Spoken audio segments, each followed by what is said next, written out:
శ్రీ గురుభ్యో నమః. కృష్ణం వందే జగద్గురు. సనాతన ధర్మ చారిటబుల్ ట్రస్ట్ తలపెట్టిన శ్రీ కృష్ణాష్టమి పూజ మరియు పురస్కార వేడుకకు విచ్చేసిన ఆహుతులందరికీ స్వాగతం, సుస్వాగతం.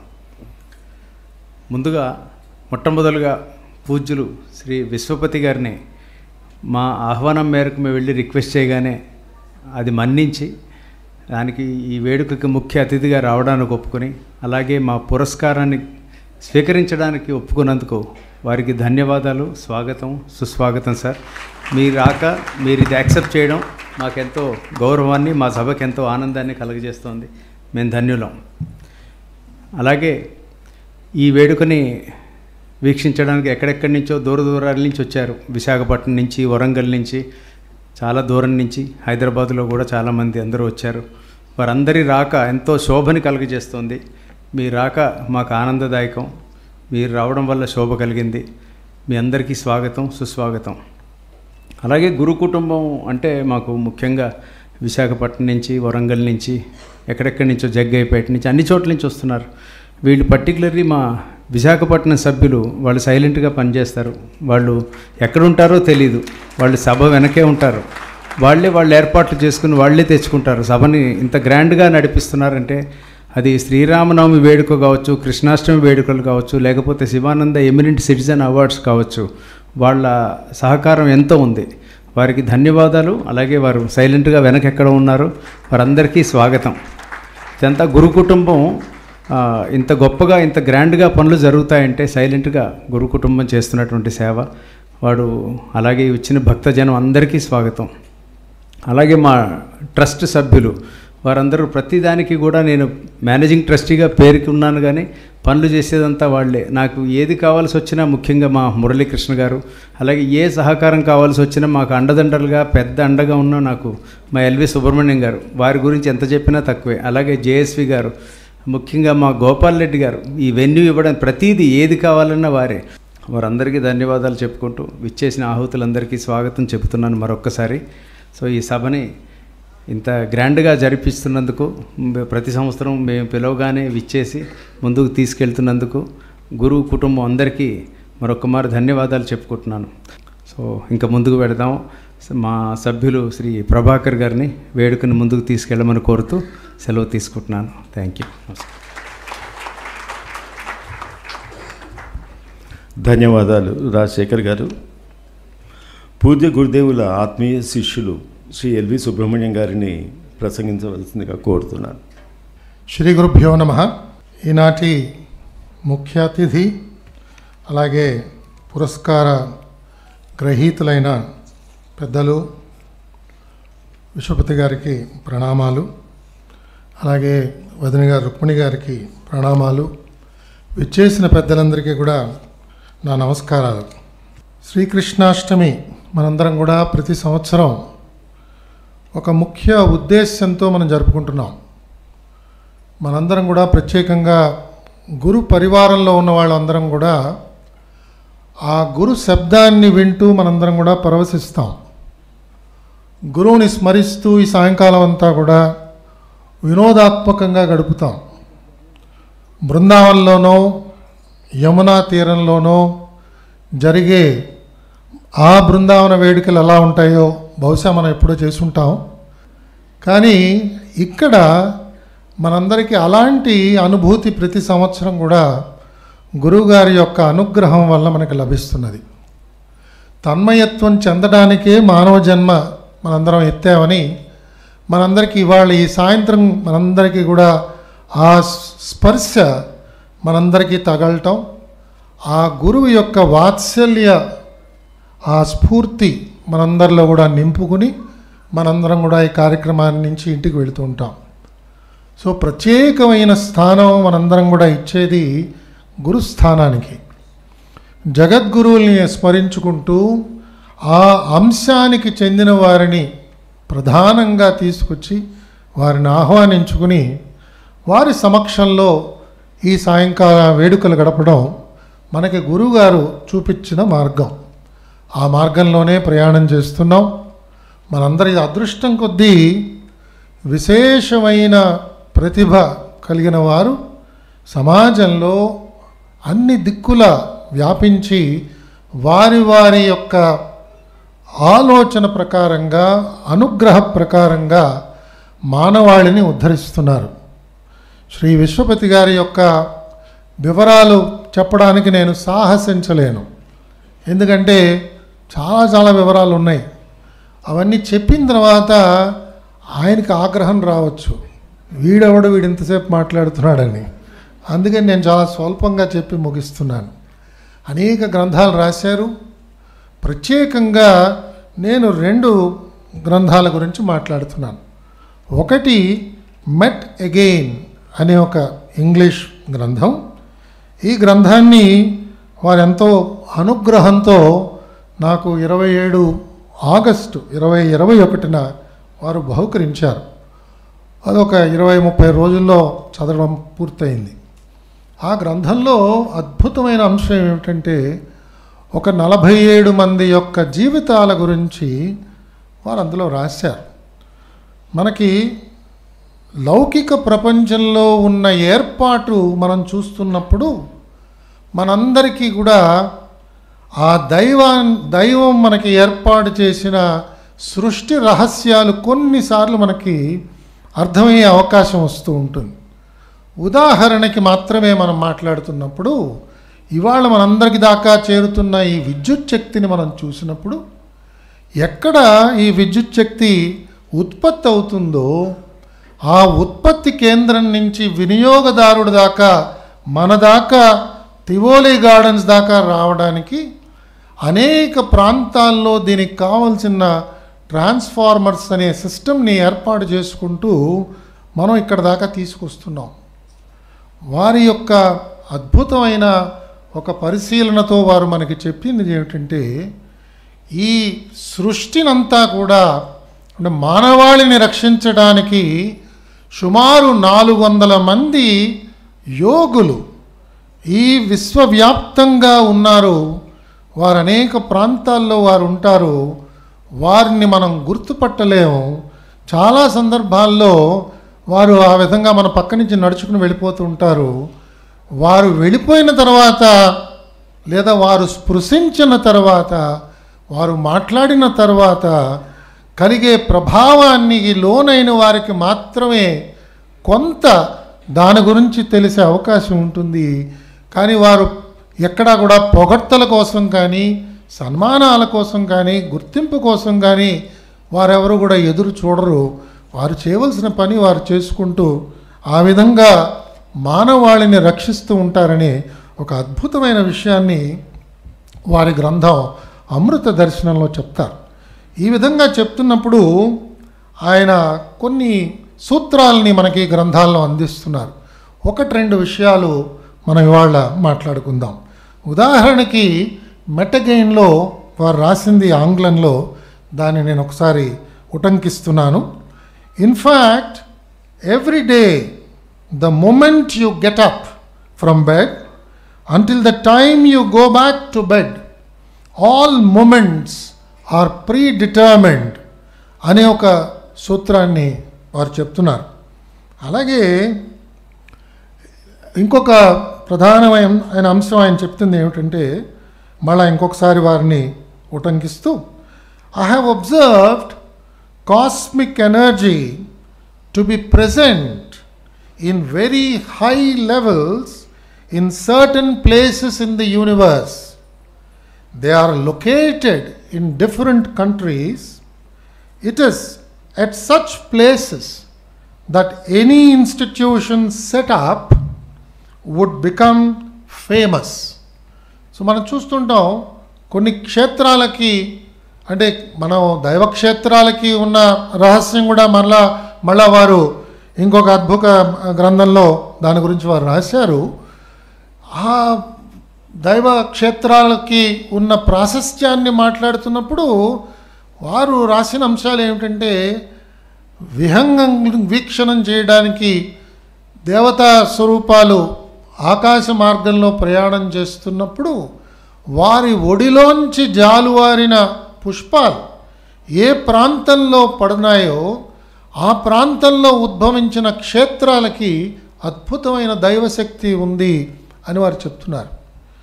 మరి ఇలాగా అనేక అంశాలు వారు మనకి చెప్తూ ప్రధానంగా హైందవ సమాజానికి సనాతన ధర్మాన్ని ఆచరించే మనందరికీ కూడా ఒక మూల సూత్రం మనందరం ఎప్పటికప్పుడు మాట్లాడుకునేది పునర్జన్మ. ఈ పునర్జన్మ గురించి మనం మాట్లాడుతూ ఉంటాం. కొన్నిసార్లు దాని గురించి మన వాళ్ళు తెలిసి తెలియని తెలివితేటలతో కొంతమంది వాదిస్తూ ఉంటారు. మరి దానికి సాక్ష్యాలు ఎక్కడున్నాయని మనం అనుకుంటూ ఉంటాం.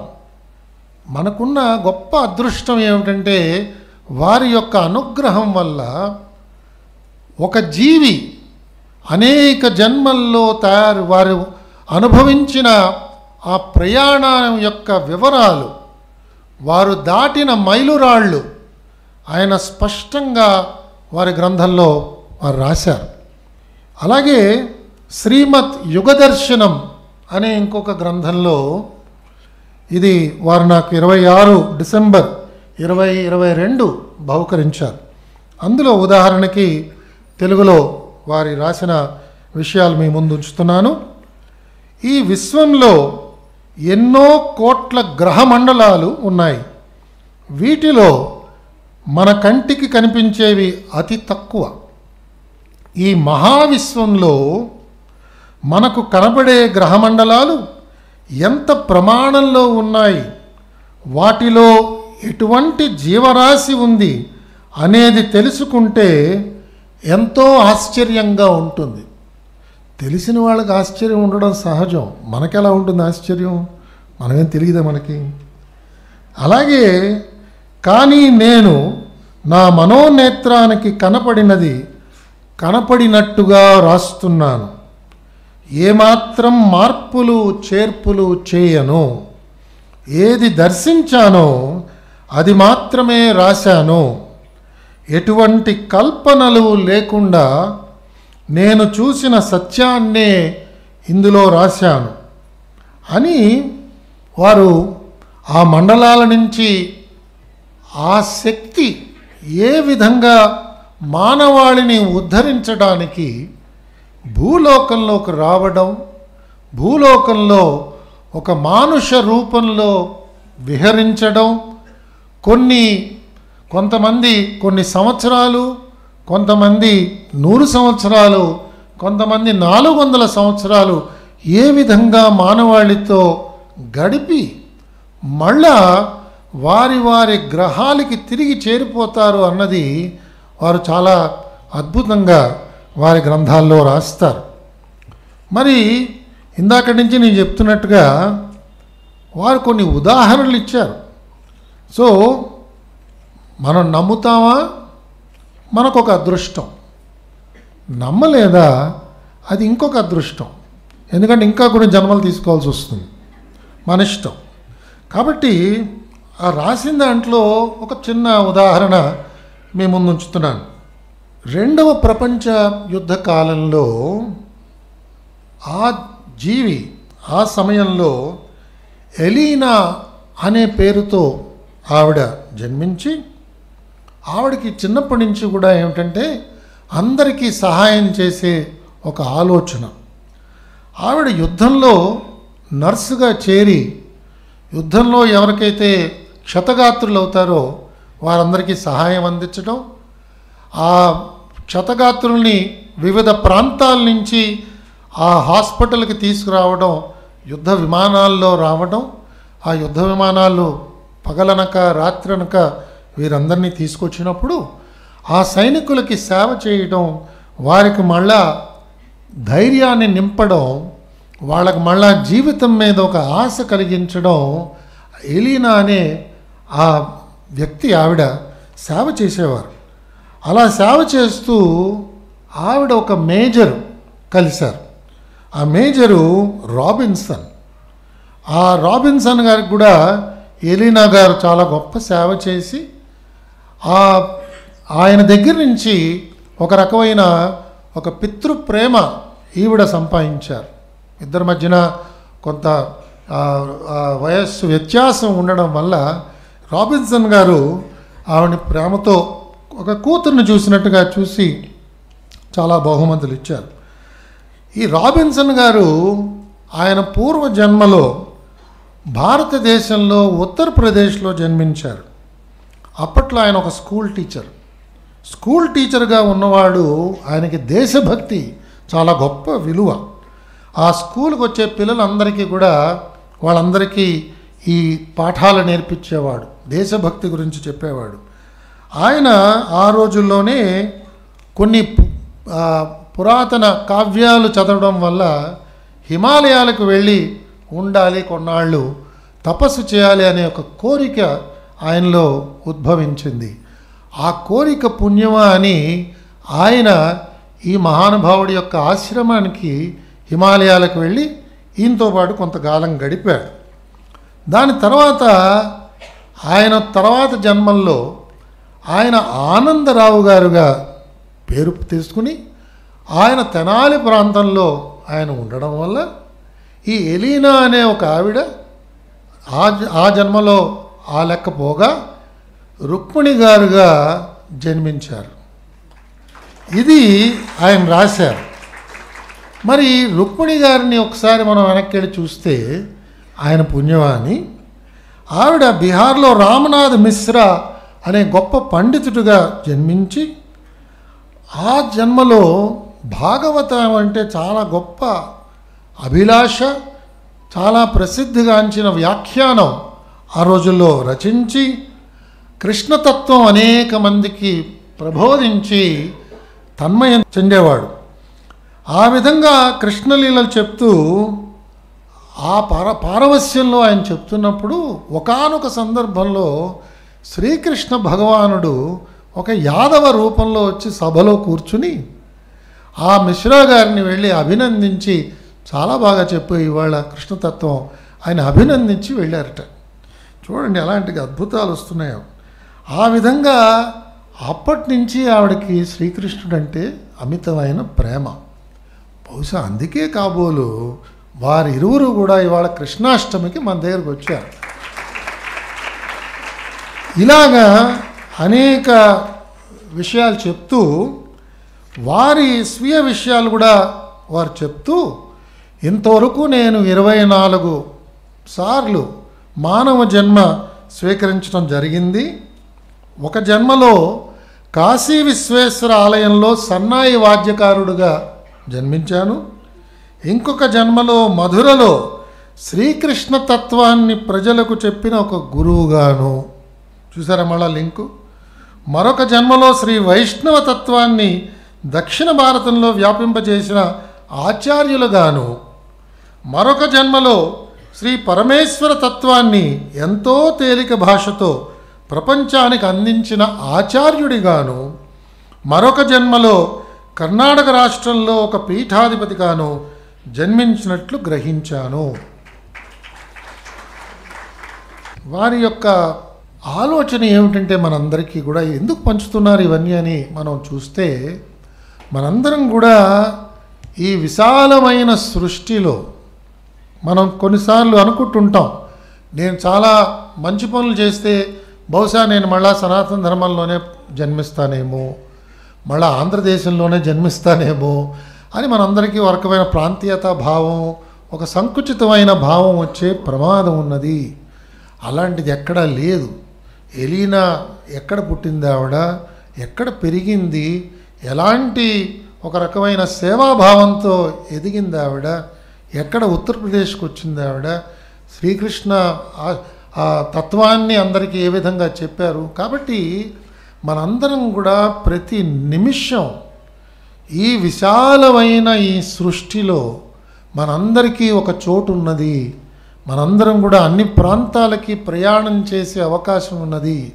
ప్రతి క్షణం ఎంతో జాగరూకతతో మెలకువతో ఈ జన్మలో కనుక మనం మన జీవనాన్ని మన ప్రయాణాన్ని సాగిస్తూ పోతే అభ్యున్నతి తప్పకుండా మనందరికీ సాధ్యపడుతుంది.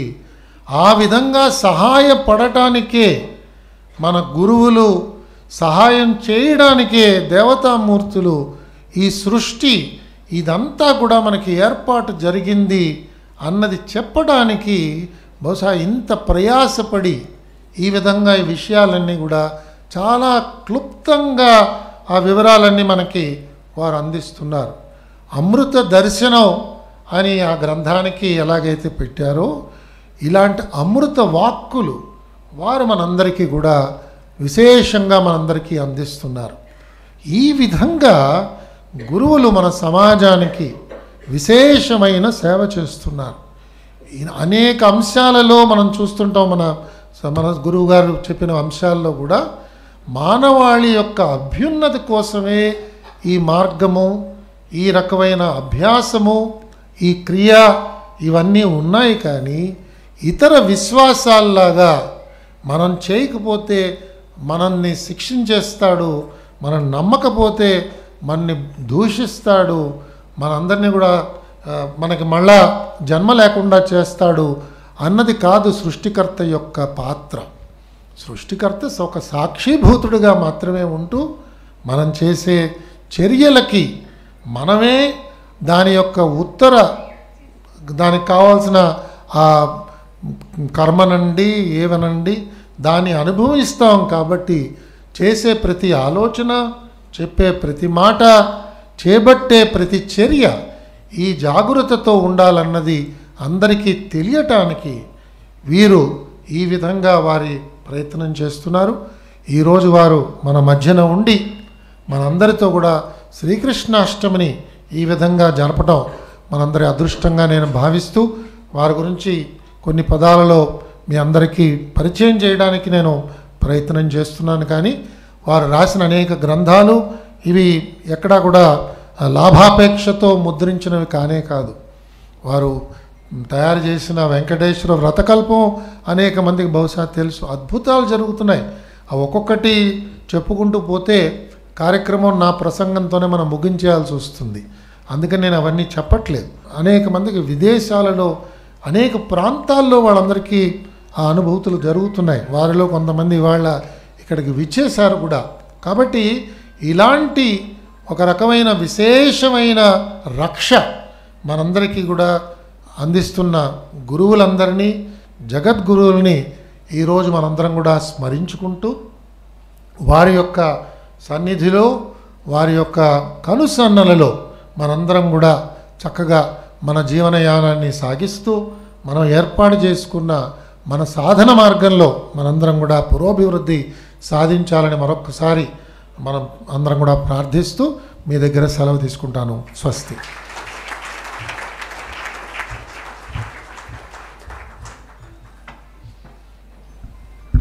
ధన్యవాదాలు సుబ్రహ్మణ్యం గారు. మీ ప్రసంగంలో అనేకమైన అద్భుతమైన విషయాలను మీరు స్మరిస్తూ పూజ గురుదేవులతోటి మనమందరం కలిసి చేసిన యాత్రలను కూడా నాకు గుర్తు చేశారు. జగద్గురు అయిన శ్రీకృష్ణ పరమాత్మను అర్థం చేసుకోవాలంటే గురువుగారి ప్రవచనాల గ్రంథం శ్రీకృష్ణ మరియు పూజ్య గురుదేవుల విరచిత భగవద్గీత విశ్లేషణ చదివితే చాలు ఈ జన్మ ధన్యమవుతుంది. కృష్ణ పరమాత్మ అవతార విశేషాలను, పూర్ణావతార మహత్యాన్ని సామాన్య ప్రజలకు అర్థమయ్యేలా వర్ణించారు పూజ్య గురుదేవులు. కృష్ణావతారాన్ని గురించి పిల్లలకి చెప్పండి. పిల్లలకి చెప్పటమే కాదు, వీలైతే కృష్ణుడు వెళ్ళినటువంటి ప్రదేశాలను కూడా పిల్లలకి చూపించి వారికి అర్థమయ్యేలా చేసి వాళ్ళని చక్కగా తీర్చిదిద్దండి అని చెప్పేవారు గురువుగారు. వారితోటి ఎన్నో యాత్రలు చేసే అనుభవం మా అందరికీ కలిగింది. పూజ్య గురుదేవులు 2001 సంవత్సరంలో అరుణాచల్ ప్రదేశ్కి అందరినీ తీసుకుని వెళ్ళారు, రమారమి 100 మందిని. అక్కడ వారు ప్రత్యేకంగా, నేను ఎందుకు ఈ విషయం చెప్తున్నానంటే, ఎల్వి సుబ్రహ్మణ్యం గారు రుక్మిణి గారి గురించి ప్రస్తావించారు. అరుణాచల్ ప్రదేశ్లో రుక్మిణి గారు జన్మించినటువంటి చోటు పేరు భీష్మక్ నగర్. గురుగారు అక్కడికి తీసుకెళ్ళి మాకు ఆ ప్రదేశాన్ని చూపించి అప్పుడు చెప్పారు, ఈరోజు కూడా అరుణాచల్ ప్రదేశ్లో పెద్ద కూతురికి అనేక వంశాలు రుక్మిణి అన్న పేరునే పెట్టుకుంటారట. అందుకని ఇలాంటి చక్కటి విశేషాలు గురుగారు చెప్పి పిల్లలందరికీ కూడా మీరు ఈ విషయాలను షేర్ చేసుకోండి, పిల్లలకి దేశాన్ని చూపించండి అని కూడా చెప్పేవారు. ఈరోజు ఎల్వి గారి వల్ల మనకి చాలా చక్కటి విశేషాలు చాలా చేశాయి. అలాగే గురుగారు ఆదేశించినట్టుగా గురు పరంపరను సత్కరించుకుంటూ వారి ఆశీస్సులను ప్రతి సంవత్సరం పొందటం మనందరి భాగ్యం. ధన్యవాదాలు సుబ్రహ్మణ్యం గారు. ఈ కృష్ణ జన్మాష్టమి పురస్కార ప్రధానోత్సవానికి శ్రీ రాజశేఖర్ గారిని, శ్రీమతి రత్నమాల గారిని, శ్రీ ఎల్వి సుబ్రహ్మణ్యం గారిని, వారి ధర్మపత్ని శ్రీమతి సౌమ్య గారిని సన్మాన కార్యక్రమం నిర్వహించడానికి వేదిక మీదకి ఆహ్వానిస్తున్నాను.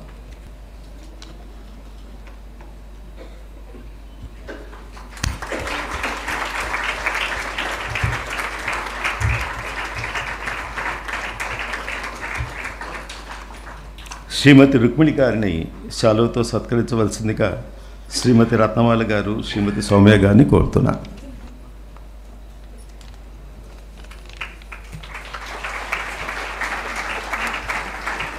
శ్రీ విశ్వపతి గారి పాదపద్మములకు పుష్పాలను కూడా వేయాల్సిందిగా సౌమ్య గారిని, రత్నమాల గారిని కోరుతున్నారు.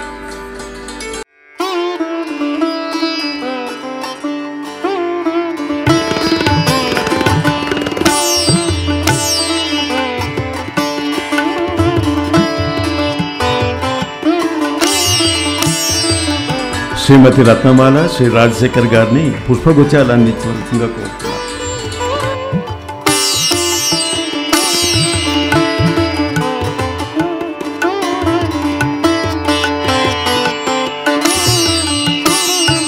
శ్రీ ఎల్వి సుబ్రహ్మణ్యం గారు జ్ఞాపికను అందిస్తారు.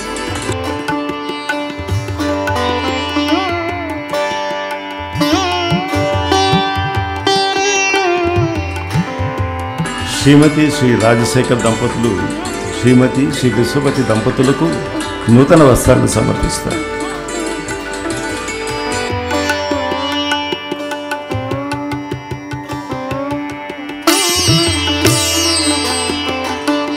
శ్రీ ఎల్వి సుబ్రహ్మణ్యం గారు పూజ్య గురుదేవుల ఆశీస్సులతో గ్రంథ ముద్రను గురించి నగదు పురస్కారాన్ని శ్రీ విశ్వపతి గారికి సమర్పిస్తారు.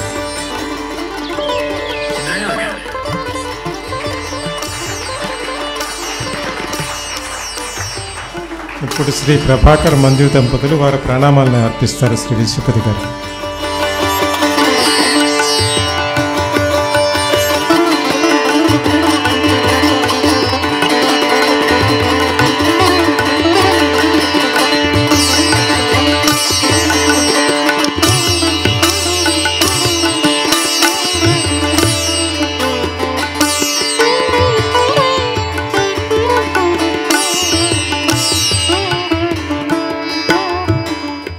ఇప్పుడు పూజ్యశ్రీ విశ్వపతి గారిని వారి సందేశాన్ని ప్రసాదించవలసిందిగా సవినీయంగా కోరుతున్నాను. ముందుగా శివాంశ సంభూతులు సద్గురు శ్రీ శివానందమూర్తి గారికి నా నమస్కారం. అలాగే మనకి ఆదిశంకర్ నుంచి గురు పరంపరలో వస్తున్న అనేక మంది గురువులందరికీ నా హృదయపూర్వక నమస్కారాలు. అలాగే ఈరోజు నేను ఇక్కడ ఉండడానికి కారణభూతమైనటువంటి ఎల్వి సుబ్రహ్మణ్యం గారు, రాజశేఖర్ గారు, ప్రభాకర్ గారు, మురళీకృష్ణ గారు, వీళ్ళందరికీ కూడా నా అభినందనలు, నా కృతజ్ఞతలు. ఇంకొకటి, మనం ఇందాక ఇప్పుడు గురు పరంపర అన్నాను కదా, నేను పుస్తకాలు రాయటమే కానీ మాట్లాడటం ఇప్పుడు నాకు రాదు. ఇదే ఫస్ట్ టైం ఇట్లా ఉంచుంటున్నాను వచ్చి. మనం ఎప్పటి నుంచో వింటూ ఉంటాం, ఏమిటి, గురువులు అందరూ నేను గురువులను సేవిస్తున్నప్పుడు శిష్యులకి అందరూ చెప్తూ ఉంటారు, ఆయన గురువులు మిమ్మల్ని చాలా మాయలో పడేస్తుంటారు, చాలా జాగ్రత్తగా ఉండండి, వాళ్ళ గురించి తెలియకుండాను ఇంకా రకరకాలుగా మాయలో పడేస్తుంటారని. కానీ ఈ కాలంలో ఏమవుతుంది, చాలా చోట్ల గురువులే శిష్యులు మాయలో పడుతున్నారు, ఎన్నో రకరకాల రీతుల్లో.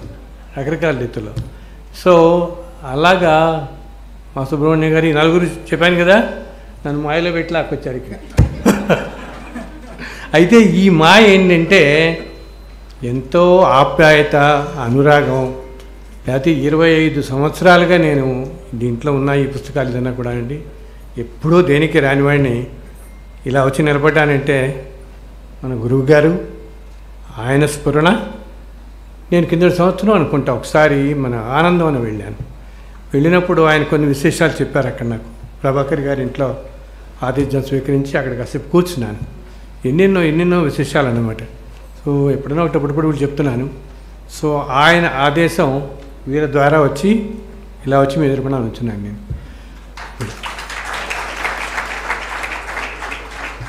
మహాపురుషులు మీరందరూ కూడా ఎంతో అదృష్టవంతులు. అటువంటి మహనీయులు మనకి ఎప్పుడో 300-400 సంవత్సరాలకి కానీ భూమి మీద రారమ్మా. మనం అనుకుంటాం అన్నమాట, ఏదో వస్తుంది ఇలా మన మధ్య తిరుగుతున్నారు కదా వీళ్ళందరూ అనుకుంటాం. కానీ ఇది ఇప్పుడు ఉన్న వాళ్ళలో మీలో కొంతమంది గ్రహిస్తూ ఉండొచ్చు. ఒక 50 సంవత్సరాలకి, ఒక 100 సంవత్సరాలకి ఈ రోజున మనం ఒక మహావతార బాబాజీ గురించి కానీ, ఒక త్రైలింగ స్వామి గురించి కానీ మనం 200-300 సంవత్సరాల క్రితం ఇప్పుడు చెప్పుకుంటున్నామే. అలాగా ఇటువంటి మహనీయుల గురించి తర్వాత కాలంలో అంతగా చెప్పుకుంటారు.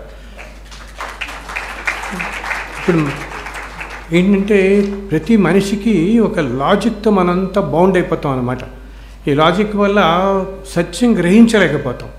ఇదే అసలు కలియుగం మాయ అంటేనే అది. కలియుగం మాయ మనల్ని ఎలా కప్పేస్తుందంటే సత్యం అనేది ఏ విషయంలోనూ గ్రహించలేకుండా ప్రతిదీ మనం రెండో సైడే ఆలోచిస్తాం. కానీ ఆ సత్యం దృష్టికి మనసు పోదన్నమాట. అది కూడా ఇటువంటి మాయ నుంచి బయటపడేయడానికి మనం గురువులను ఆశ్రయించాలి.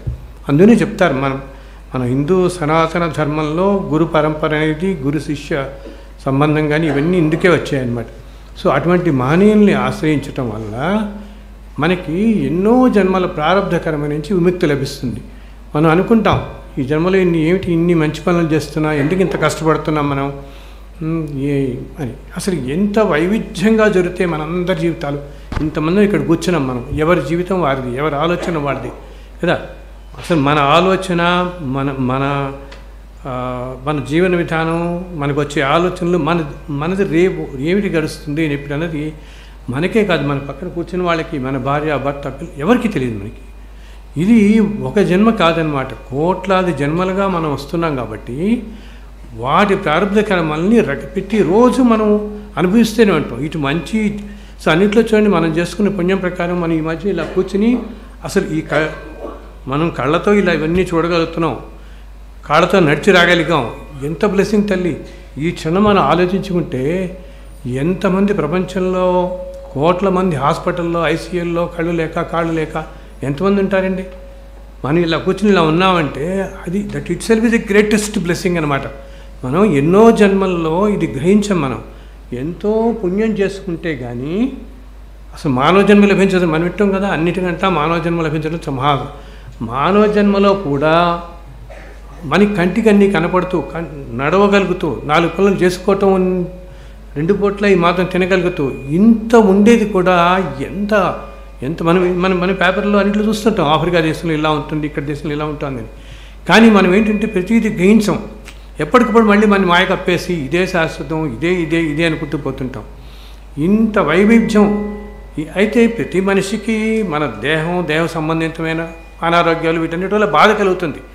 మానసికంగా బాధ కలుగుతుంది. మన పిల్లలు, మన తల్లిదండ్రులు, వారికి ఏదైనా జరిగినా ఇటువంటివన్నీ ఇలా ఇవి చెప్పాను కదా, ఈ ప్రారంభ కర్మల నుంచి. కానీ ప్రతి మనిషి మనం వీటన్నిటికీ బియాండ్గా ఆలోచించి ఏ జన్మలో ఏం చేసుకున్నామో ఇది కూడా తల్లి ఒక జన్మ నుంచి ఒక జన్మ కాదు. అందరూ ఏమనుకుంటారంటే కింద జన్మలో ఏదో ఈ జన్మలో మనం అనుభవిస్తున్నామని.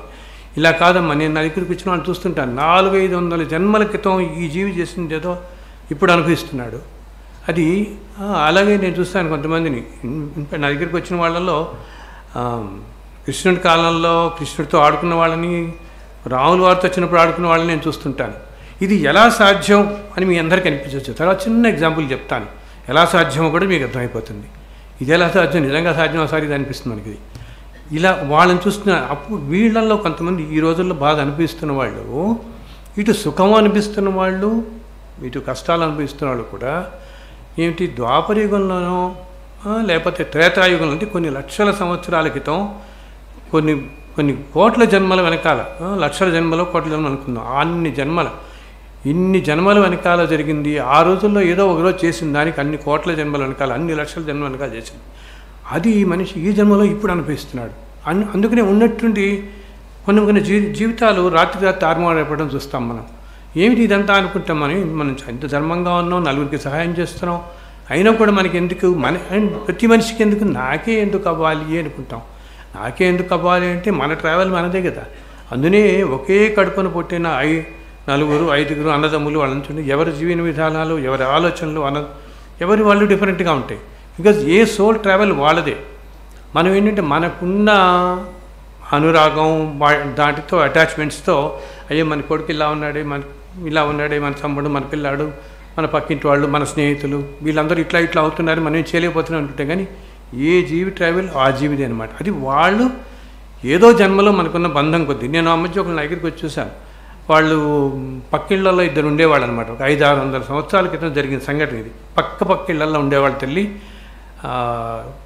ఎంతో ప్రాణం, ఒకళ్ళకొకళ్ళకి ప్రాణం అనమాట. ఆ బంధం ఆ మనుషుల మధ్య ఆ సోల్కి అలా ఉండిపోయి వాళ్ళు ఈ జన్మల్లో అన్నదమ్ములుగా పుట్టారు మళ్ళీ. కానీ వాళ్ళకి తెలియదు. మనకి మరపు ఇవ్వకపోతే చాలా కష్టం. మనం ఒక జన్మకే ఇలా ఉంది మన పరిస్థితి. 4 జన్మలు తెలిసాయంటే ఏ మనిషి తట్టుకోలేడు. మన నెల రోజుల క్రితం జరిగింది ఇంకా మర్చిపోలేకపోతుంటాం మనం. సో అందుకని భగవంతుడి మరుపు పెడతాడు. ఎందుకు చెప్తున్నానంటే ఇదంతా ఈ ప్రారంభ కర్మల అనేవి ఇట్లా ఉంటాయి అన్నమాట. ఎప్పటిపో. కాబట్టి మనం ఏం చేయాలి? వీటికి కొంచెం ఉపశమనం మనకు కలవడం కోసం మనం నమ్ముకున్న దైవాన్ని, మనం నమ్ముకున్న గురువుని కొలిస్తే దైవం మీద అపారమైన నమ్మకం రావటం అనేది ఎన్నో జన్మల సంస్కారం వల్ల కానీ రాదు. అపారమైన నమ్మకం అంటే ఏమిటి? నాయన ఇంక నువ్వు ఉన్నావు, నువ్వు చూసుకుంటావు, జరుగుతున్న ప్రతిదీ కూడా ఏదో జన్మలో నేను చేసుకునే ఏదో కర్మ తప్పితే అది నన్ను అనుభవించని, ఈ కర్మ అనుభవించని అనేంత శక్తి మనిషికి చాలా కష్టం రావటం. ఇప్పుడు మనం అనుభవించలేదు అనుకోండి, వచ్చే జన్మలో రావచ్చు. అండ్ ఇంకోటి గ్రహించాల్సింది ఏమిటి? మనం పూర్వజన్మలో చేసుకున్న పుణ్యఫలాలు, పాపఫలాలు రెండూ అనుభవిస్తుంటాం కదా. సో ఈ జన్మలో మనకి ఏదైనా అనారోగ్యం వచ్చినా దాన్ని చేయించుకునే ఖర్చు తాహతో ఉన్న రోజున ఇది నీకు రావటం అదృష్టం. ఇది ఇటువంటి అనారోగ్యాలు మన రోడ్డు మీద వెళ్తుంటే చూడండి, ఎంతమంది అనారోగ్యంలో రోడ్ల మీద పడి అతి దీన పరిస్థితుల్లో అనేక రోగాలతో ఉన్న వాళ్ళని చూస్తాం. వాళ్ళకి రోగం వచ్చింది కానీ దాన్ని చేయించుకుని తట్టుకునే స్తోమత కానీ, అన్నదమ్ములు కానీ, కుటుంబాలు కానీ ఏమీ లేకుండా పడి ఉంటారు వాళ్ళందరూ పాపం. అంతే కదా. అలా కాకుండా ఏంటి, మనం చేసుకున్న ప్రారంభ కర్మ వల్ల మనకు కష్టం వచ్చింది, కానీ మనం చేసుకున్న పుణ్యఫలం వల్ల మనకి నలుగురు అన్నదమ్ములు, మన నలుగురు మనుషులు ఉన్నారు, మనం వైద్యం చేసుకునే శక్తి ఉంది. ఇటువంటివన్నీ మనం గ్రహించగలగాలి. సరే, ఈ శక్తి కూడా తట్టుకోవడం, ఏ మనిషికైనా శక్తి కూడా తట్టుకోవడం కష్టం కదా. అప్పుడు మనం గురువుని ఆశ్రయిస్తే ఆ గురువు ఏం చేస్తారంటే ఈ మనిషిని చూసి అయ్యే పాపం ఇంత పుణ్యాత్ముడు, ఇంత కష్టాలు అనుభవిస్తున్నాడు ఈ జీవితంలో అని చెప్పి, గురువుల యొక్క శక్తి ఎట్లా ఉంటుందంటే కేవలం సంకల్ప మాత్రంతో ఆ క్షణంలోనే వాళ్ళు ఇంకొక 10 జన్మలకు తోసేయగలుగుతారు. ఆ క్షణంలోనే అంత శక్తి. ఇప్పటి నుంచి బాగుంటుందయ్యా అంతే అంటాడు ఆయన, అంటాం. కానీ అలా అంటే ఆ మనిషికి నమ్మకం రాదు కదా. అందుకు నేను తమిళనాడులో ఒక గుడి ఉంటుంది, వెళ్ళి ఒక 40 రోజులు అక్కడ ప్రదర్శన చేయని చెప్తాడు. బికాజ్ మనుషులందరికీ వెళ్ళి లాజిక్ కదా, ఈయన బాగుంటుందయ్యా అంటే నమస్కారం పెట్టి వెళ్ళిపోతే బాగానే ఉంటుంది, దానికి ఉండదు. సో అది ఏంటంటే గురువులు ఏం చేస్తారు, ఇది సపోజ్ మన దగ్గరికి ఆ వ్యక్తి ఎంతో ధర్మాత్ముడు, సమాజానికి ఎంతో చేస్తున్నాడు, ఇలా ఎప్పుడో 1000 సంవత్సరాల క్రితం వల్ల ఏదో ప్రారంభ కర్మ వల్ల ఇంత మనిషి అనుభవిస్తున్నాడు అనుకున్నప్పుడు, సరే ఇప్పటికి ఒక 5-6 నెలలు 5-6 సంవత్సరాలు అనుభవించాడు, ఇలాగే ఇంకో 2-3 సంవత్సరాలు 8 సంవత్సరాలు అనుభవించాలి ఈ వ్యక్తి ఈ జన్మకి. ఇది కనుక ఇలాగే వెళితే ఈ జీవి వల్ల కలిగే ధర్మ ప్రచారం కానీ, ధర్మం కానీ కష్టం నిలబడదు, కుదరదు ఇదంతా అని చెప్పి అనుకుని ఆ గురువు ఆ శిష్యుడి గురించి దీని మిగతా 2 సంవత్సరాలు వేరే జన్మల్లోకి సంకల్ప మాత్రంతోనే అలా పంపించేస్తాడు తల్లి. అది కూడా ఒక జన్మలో 6 నెలలు, ఇంకో జన్మలో 4 నెలలు. సో దట్ ఎందుకు ఈ మనిషి మంచి ధర్మార్గంలో ఉన్నాడు, వచ్చే జన్మలు అన్నీ కూడా ఆ గురువు కనపడతాయి. మనందరినీ అనుకుంటాం, ఇటువంటి మహానుభావాలందరికీ అన్ని జన్మలు కనపడేవాళ్ళు ముందు వెనకాలని. సో ఈ జీవి ప్రారంభ కర్మలు ముందు జన్మల్లో ఏమున్నాయి, ఇంతకుముందు జన్మలు ఏమున్నాయి అన్నీ ఆయన కంటికి కనిపిస్తూ ఉంటాయి. అండ్ అలా మనం ఎప్పుడైతే మన గురువు మీద ఎంత నమ్మకం, అపారమైన నమ్మకం అయితే, గురువు మీద నమ్మకం ఎందుకు వస్తుంది, మరి కంటే కూడా కనపడతాడు కాబట్టి. భగవంతుడి మీద నమ్మకం అనేది ఎక్కడో అసాధ్యం, అంత నమ్మకం రావటం మనకి. కంటి ఎదురుకుండా కనపడే మనుషుల మీద మనకి నమ్మకం వస్తుంది. సో గురువు రూపంలో వచ్చినప్పుడు ఆ గురువు మీద అంత నమ్మకం పెట్టుకుంటే ఆ గురువు ఈ విధంగా ప్రారంభ కర్మను తొలగిస్తాడని చెప్పాను కదా మీకు. అయితే ఇది ఆ గురువులు కూడా ఒక అంశతో, భగవంతుని అంశతో వచ్చిన గురువులు అక్కడక్కడ ఇందాక నేను మీకు చెప్పినట్టు వస్తూ ఉంటారు. వారు భౌతికంగా ఈ రోజున మన మధ్య లేకపోయినా ఎప్పటికీ వాళ్ళు నమ్ముకున్న శిష్యుల్ని, వాళ్ళు ఎవరైతే ధర్మబద్ధంగా వెళుతూ ఉండే శిష్యులు ఉన్నారో వాళ్ళని నిత్యం కాపాడుతూనే ఉంటారు తల్లి. వాళ్ళు 8 జన్మలు ఎత్తినా, ఈ జన్మే కాదు, మనం ఈ జన్మలో వారిని చూసాం. అయ్యో వాళ్ళు, ఎందుకంటే నా దగ్గరికి వచ్చిన వాళ్ళు కొంతమంది బాధపడుతూ చెప్తుంటారు, అయ్యో మాకు గురువుగారు ఉండేవారండి ఆ రోజుల్లో, అయితే ఇప్పుడు మా గురువుగారు లేరు, ఎలాగ ఇంక మా పరిస్థితి ఏమిటి అంటూ చాలా దీనంగా అడుగుతుంటారు. ఎందుకంటే ఆ అటాచ్మెంట్ అంతా ఆ గురువుతో అన్నమాట వాళ్ళకి. కానీ అలా ఎక్కడ అనుకోక్కర్లేదు తల్లి, ఆ గురువుల ప్రభావం మన మీద ఎప్పుడూ ఉంటుంది. మనం ఎన్ని జన్మల్లో ముందుకెళ్తున్నా మనని వాళ్ళు అలా రక్షిస్తూనే ఉంటారు, కాపాడుతూనే ఉంటారు. ఎందుకు మీకు ఒక చిన్న చెప్తాను. ఇప్పుడు ఇంతమంది వచ్చారు కదా మీరు, అది వారు చెప్పరు కూడా అనమాట. ఇలా చెప్తాం, మనకి రకరకాల మెసేజెస్ మనస్సులో ఇప్పుడు మనకి ఏదైనా ఒక థాట్ అనేది ఎలా వస్తుంది, మంచి ఆలోచన కానీ చెడు ఆలోచన రావటం అనేది ఆలోచనే. అదే కార్యరూపంలో మనం చేస్తాం. మంచి కార్యం చేస్తున్నాం అంటే మంచి ఆలోచన వస్తుంది. ఈ మంచి ఆలోచన ఎలా వస్తుంది, మన పూర్వజన్మ పుణ్యఫలంగా మనకు వస్తూ ఉంటుంది. సో ఏదైనా ఇలా గురువులని ఆశ్రయించి ధర్మపదంలో ఉండే వాళ్ళకి, ధర్మార్గులు ఉండే వాళ్ళకి ఆ గురువుల యొక్క అనుగ్రహం ఎప్పుడూ ఉండడం ఎలా ఉంటుంది అని మీకు 2-3 ఉదాహరణలు చెప్తాను సింపుల్గా. ఒకటి, ఎప్పుడు వాళ్ళు మనం రక్షిస్తూ ఉంటారు. వాళ్ళు ఇంకా మనం వాళ్ళని అడగక్కర్లేదనమాట. రోజు మీరందరూ కూడా గురుగారికి నమస్కారం అయితే పొద్దున పెట్టుకుంటారు కదా, అది చాలు. ఆయన తలుచుకుంటే చాలు. గురువులు ఎవరు మాకు మీరు మమ్మల్ని ఇలా చేయండి, యజ్ఞయాగాలు చేయండి, మమ్మల్ని పూజించండి, మమ్మల్ని ఇలా అని ఎప్పుడు అనుకోరు. వాళ్ళు స్మరిస్తే చాలు. కేవలం స్మరించి ఈ ఉత్తమ మార్గంలో ముందుకు వెళ్ళడానికి అటువంటి మహనీయులు స్మరిస్తే వారు ఎప్పుడూ కాపాడుతూనే ఉంటారు మీ అందరినీ, ఎన్ని జన్మలకైనా. ఇది ఎప్పుడు మనం గుర్తుంచుకోవాలి. అందుకని మనం చూడండి, ఒక్కోసారి మన మధ్యనే కొన్ని అన్యాయాలు చేస్తున్న వాళ్ళు కూడా సుఖంగా బతికేస్తుంటారు.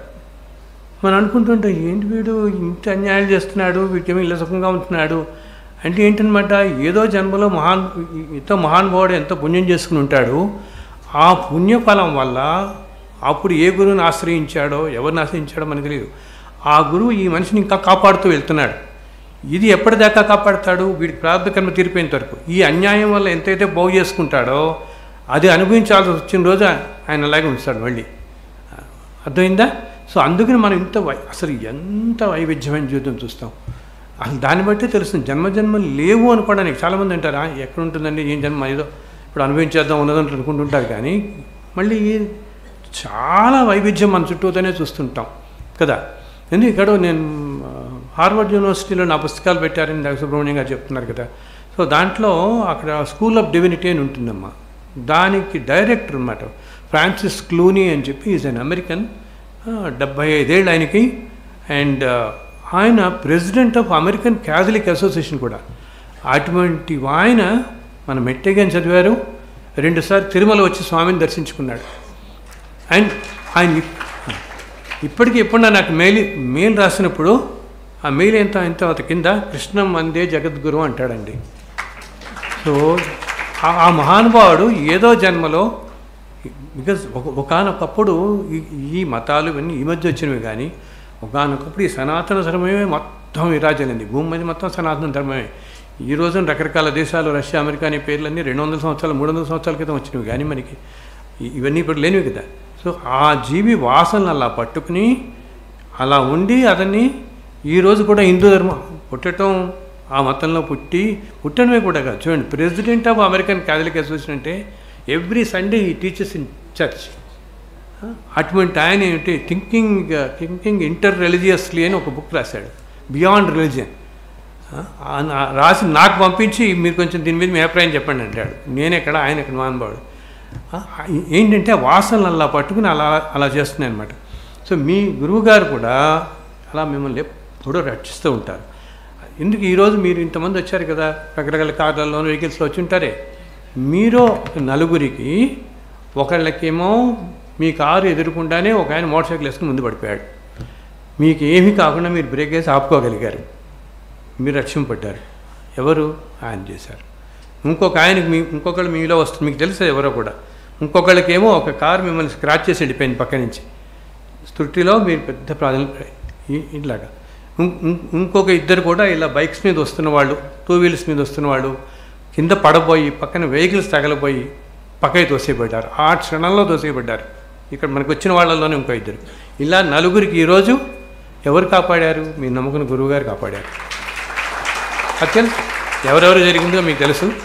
అయితే వారు చెప్పరు కదమ్మా, ఆ క్షణంలో ఆ మెసేజ్ అలా ఇచ్చేస్తారన్నమాట.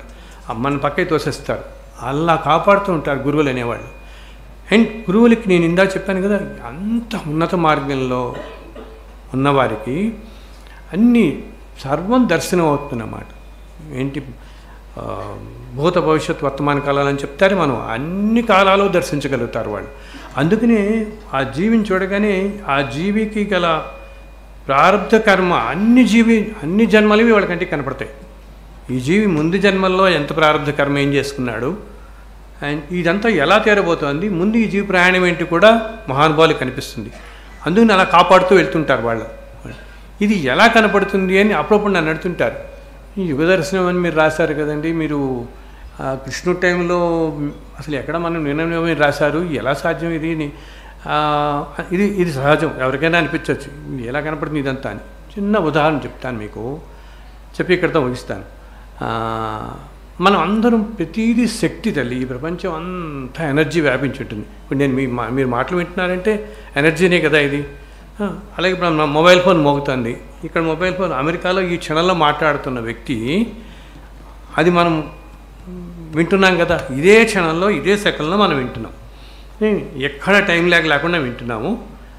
అండ్ ఎలా వినగలుగుతాం? మధ్యలో దీనికి వైర్ లేదు, కనెక్షన్ లేదు, ఏమీ లేదు. అవునా? వేవ్సే కదా. అదైతే మనకు అందరికీ అర్థమవుతుంది. ఈ మధ్య ఏదో 2G 3G స్పెక్ట్రమ్ వింటున్నాం కాబట్టి వేవ్స్. సో ఎప్పుడు మనం వేవ్స్ మధ్యనే ఉన్నాం. ఇప్పుడు ఇలా మాట్లాడుతున్నాం అంటే వాటి అన్నిటి మధ్య వేవ్స్ మధ్య ఉన్నాం. ఈ వేవ్స్ వల్లే కదా ఈ తరంగాల వల్ల వింటున్నాం. అలాగే ఆ వీడియో కూడా చూస్తున్నాం కదా, ఇలా చూడగానే వీడియో చూస్తున్నాం, వీడియోలో మనిషి కనపడుతున్నాడు, అది కూడా ఈ తరంగాలే కదా. అలాగే ఒక 4-5 ఏళ్ల క్రితం జరిగిన ఒక సంఘటన ఉంటుంది. ఎందుకు ఇప్పుడు ఈ మధ్య వీడియోలు మనం చూస్తున్నాం, వరల్డ్ వార్ వీడియోలు అన్నీ కూడా మనకు వస్తున్నాయి. ఈ 4-5 ఏళ్ల క్రితం జరిగిన సంఘటనలు కూడా మనం ఈరోజు యూట్యూబ్లో ఇలా చూస్తున్నాం. ఎందుకు ఇప్పుడు ఎన్నో సంఘటనలు అన్నీ చూస్తున్నాం. వీడియో చేయగానే మీకు వీడియో చక్కగా కనపడుతుంది, మొత్తం మనం చూస్తున్నాం కదా. చూసిన వ్యక్తికి ఆ రోజు ఏం జరిగింది పని మీరు వరల్డ్ వార్ దాకా వెళ్ళక్కలే. ఒక 5-6 ఏళ్ల క్రితం ఏదైనా ఒక ఫంక్షన్ ఏదో అయిందనుకోండి, మనం చూసుకుంటే మొత్తం అందరినీ చూస్తాం కదా. మళ్ళీ ఆ సంఘటనలు అన్నీ మీ కంటికి కనపడుతూనే ఉంటాయి వీడియో రూపంలో. ఏ తరంగాలు లేవు. ఇటువంటి తరంగాలు, శక్తి తరంగాలు ఈ సృష్టిలో హయ్యెస్ట్ లెవెల్లో చాలా ఉంటాయి తల్లి. అది మన వేదాలు శృతులు అంటారు కదా. శృతులు అంటే విన్నారు. మహర్షులు ధ్యానంలో ఉన్నత స్థితికి వెళ్ళినప్పుడు వాళ్ళకి ఏదైతే ఇప్పుడు వినపడిందో అదంతా రాసుకుంటూ వెళ్ళారు. సో ఇప్పుడు సైన్స్కి తెలిసింది ఏమిటి? ఈ మాత్రం తెలిసినప్పుడు ఋషులకి ఆ యూట్యూబ్ వీడియోలో 1,00,000 సంవత్సరాల క్రితం కనపడదా? అవునా? మనం 5 సంవత్సరాల క్రితం వీడియో చేసుకుని మనం చూస్తున్నామే. ఈ మాత్రం స్పెక్ట్రంతో అంత హయ్యెస్ట్ ఎనర్జీ లెవెల్స్లో కనుక ధ్యాన స్థితిలో వాళ్ళు వెళ్ళినప్పుడు ఆ ఎనర్జీస్ లెవెల్లో వాళ్ళకి సర్వం అలా కనిపిస్తుందండి. మొత్తం అలా దర్శనం అవుతుంది. సాధ్యమే కదా. ఇప్పుడు ఈ సాధ్యమని మనం నమ్ముతున్నాం కదా. ఈ 5 ఏళ్ల క్రితం 10 ఏళ్ల క్రితం మనం చూస్తున్నప్పుడు అటువంటి మహానుభావాలకి ఏంటి హయ్యెస్ట్ ఎనర్జీ లెవెల్స్కి వెళ్ళిపోయినప్పుడు ఆ ఎనర్జీలో వాళ్ళకి సర్వం దర్శనం అవుతుంది. వెనకాల కొన్ని కోట్ల సంవత్సరాలు జరిగింది, ముందు జరగబోయేది, ఆ స్పెక్ట్రమ్ అంతా కనిపిస్తుందన్నమాట. ఆ విధంగా వారికి సాధ్యం. అటువంటి మహనీయులు, అటువంటి మహానుభావులు సంచరించిన ప్రదేశం మన భారతదేశం. అందుకనే కొంతమంది ఇళ్ళు చూడండి, మనం అనుకుంటాం ఇప్పుడు ఎంతోమంది ఆలయాలు కట్టిస్తుంటారు, ఆశ్రమాలు కొన్ని చోట్ల ఎంతో 20-30 కోట్లు పెట్టి కట్టించిన ఆలయం వృద్ధిలోకి రాదు. జస్ట్ ఎవరో ఒకరు చిన్నవాళ్ళు పాపం వాళ్ళంతా పోగు చేసుకుని ఏదో 30-40 లక్షలు పెట్టో ఏదో కట్టిస్తారు, అది ఎంతో వృద్ధిలోకి వచ్చేస్తుంటుంది. ఎందుకు? ఆ స్థల మహిమ అన్నమాట. ఈ రోజున్న మన స్థలం ఇదే, భూమి ఇదే భూమి మీదే ద్వాపరయుగం, కలియుగం, అన్ని యుగాలు వెళ్ళాయి. అన్ని కృష్ణుడు, రాముడు అన్నీ నడిచిన ప్రదేశాలు ఇవన్నీ. ఏ మహర్షులు ఇలా మనం మాట్లాడుతుంటే ఈ ప్రదేశంలో, ఈ నేలలో ఏ రోజున ఏ మహర్షి ఉన్నాడో మనకి తెలియదు. భూమి ఇదే. అంతటి పవిత్రమైన ప్రదేశం అనమాట. అందుకని కొంతమంది ఇళ్ళు, కొంతమంది చూడండి అదేంటి అసలు వాళ్ళ ఇల్లు అసలు వాస్తు ప్రకారమే లేదు, ఆయన బ్రహ్మాండంగా ఉన్నాడు అని అంటాం. మనం అనుకుంటుంటాం కదా మనం కంప్లీట్గా. బట్ ఎందుకంటే ఆ స్థలం అన్నమాట, ఆ స్థలంలో ఒకనొకప్పుడు ఏదో బ్రహ్మాండమైన యజ్ఞమో యాగమో మహాపురుషులు జరిగి ఉండాలి.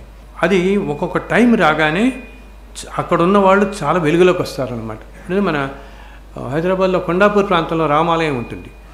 ఆ ప్రదేశం అంతా తల్లి ఒకప్పుడు మహర్షులు తపస్సు చేసుకున్న ప్రదేశం అది. అందుకనే ఇన్నాళ్ళు ఒక అడవిగా ఉండిపోయిన ప్రదేశంలో ఈరోజు మనకి ఇంత అద్భుతమైన రామాలయం, చంద్రమౌళీశ్వరాలయం ఇవన్నీ అక్కడ రావటం జరిగింది. సో అందుకని నేను అందరికీ నా దగ్గరికి వచ్చే వాళ్ళకి చెప్తాను, 3 విషయాలు పట్టుకోండి మీరు, ఏమీ అక్కర్లేదు లైఫ్ సుఖంగా సాగడానికి. ధర్మం, ధర్మం, ధర్మం, అంతే, ఇంకేమీ లేదు. అండ్ అది ఎంతో కష్టం కాదు. ఇది ఆచరించడానికి ఏదో శ్లోకాలు చదవాలి, నేను పొద్దున్న 2 గంటల పూజ చేయాలి, ఏమీ అవసరం లేదు తల్లి. మన కంటికి ఎదురుకుండానే ఎన్నో కనపడుతుంటాయి కష్టపడుతున్న జీవులు. సో ఏ జీవి ఎటువంటిదో మనకేం తెలుసమ్మా. ఆ జీవికి సహాయం చేయండి. ఏంటి, ధనమే అక్కర్లేదు, నోటి సహాయం, మాట సహాయం, ఒక సొలేసి ఇవ్వటం, ఏది చేసినా మీకు ధర్మం. అసలు మనకి మహాభారతంలో ఎన్నోసార్లు చెప్పబడుతుంది కూడా, ధర్మం ఏదైతే ఒకళ్ళు చేస్తే మీకు కష్టం అనిపిస్తుందో అది ఇంకోళ్ళు చేయకుండా ఉండటమే అన్నిటికంటే ఉత్తమ ధర్మం. పరాయణం పరమ ధర్మంలోకి వెళ్ళని మనం చదువుతాం కదా అందరం. కానీ ఈ కలి ప్రభావం ఎటువంటిదంటే, మనం జాయింట్ కోటేశ్వరరావు గారు ఉపన్యాసం వెళ్తాం, షణ్ముఖ శర్మ గారు ఉపన్యాసం వెళ్తాం కదా, ఆ వింటున్నంతసేపు చాలా అద్భుతంగా ఉంటుంది తల్లి. ఈ కలిపురుషుడు ఏం చేస్తాడంటే, మనం ఆ గుమ్మం దాటి బయటకు వెళ్తాం చూసారా, అదంతా ఎరేజ్ చేసేస్తాడు. మళ్ళీ బయటికి వెళ్ళి మనకు ఆరోగ్యం బస్సు ఎక్కగానే అంటే అది కలిపురుషుడి ప్రభావం. ఆ ప్రభావం నుంచి పక్కకి తొలగాలి అంటే అటువంటి గురువుల్ని, మహాగురువుల్ని ఆశ్రయిస్తే, బికాజ్ ప్రారంభ కర్మలు ఒక్కోసారి నన్ను అడుగుతుంటారు కొంతమంది, ఇప్పుడు ప్రళయం వస్తుంది కదా, ప్రళయం వచ్చినప్పుడు అన్ని జీవులు భగవంతుడిలో కలిసిపోతే ఇంకా మళ్ళీ ఇంక ప్రారంభం లేదు కదా అని. అలా లేదు తల్లి. ప్రళయం అనేది ప్రతి 4 యుగాలకి ఒకసారి రాదు, అది కొన్ని మహాయుగాలకు ఒకసారి ప్రళయం వచ్చి సమస్త సృష్టి భగవంతులు ఐక్యమైపోవడం జరుగుతుంది. ఐక్యమైపోయినా మళ్ళీ సృష్టి ప్రారంభమైనప్పుడు ఆ జీవులన్నీ ఆ ప్రారంభ కర్మలు తీసుకునే వస్తాయి. ఇది అందరు గ్రహించాలి. చాలామంది బయట బాహ్యంగా చెప్పట్లేదు. ఆ జీవులన్నీ ప్రళయకాలం తర్వాత కూడా ఇంతకుముందు కోట్ల జన్మల్లో చేసుకుని ప్రారంభ కర్మలు తీసుకునే వస్తాయి. అందుకనే ఇంత వైవిధ్యం. మనం ఒకళ్ళు ఒకలా ఉంటారు, ఇంకోళ్ళు ఒకలా ఉంటారు, అంతే కదా. ఇన్ని రకాల వైవిధ్యం చూస్తామంటే ఇంత బ్రాడ్ స్పెక్ట్రమ్ ఆఫ్ యూనివర్స్ మనకన్నమాట. సో ఇంతటి ప్రారంభ కర్మ నుంచి మనం ప్రతి మనిషికి సుఖంగా ఉండాలనిపిస్తుంది కదా అన్ని విషయాల్లోనూ. సో ఇంతటి ప్రారంభ కర్మని తొలగించే శక్తి అటువంటి మహనీయులకు ఉంటుంది.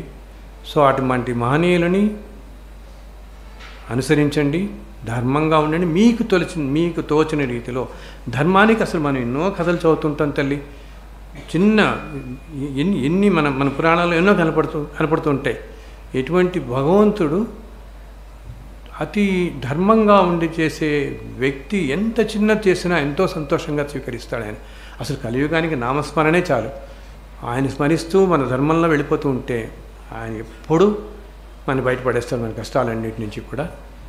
సో ఇంతటి మంచి అవకాశం ఈరోజు ఇచ్చిన గురువుగారి కుటుంబానికి, రాజశేఖర్ గారికి, ఎల్లి సుబ్రహ్మణ్యం గారికి, మా ప్రభాకర్ గారికి, మురళీకృష్ణ గారికి, అందరికీ ఇంత ఓపికగా కూర్చుని చేపిన మీ అందరికీ కూడా నా వేల కృతజ్ఞతలు. ఉంటాను. నమస్కారం. మీరందరూ ఎల్లకాలం సుఖంగా ఉండాలని ఆ పరమేశ్వరుని, గురువు గారిని ప్రార్థిస్తున్నాను. ఓం నమో వెంకటేశాయ.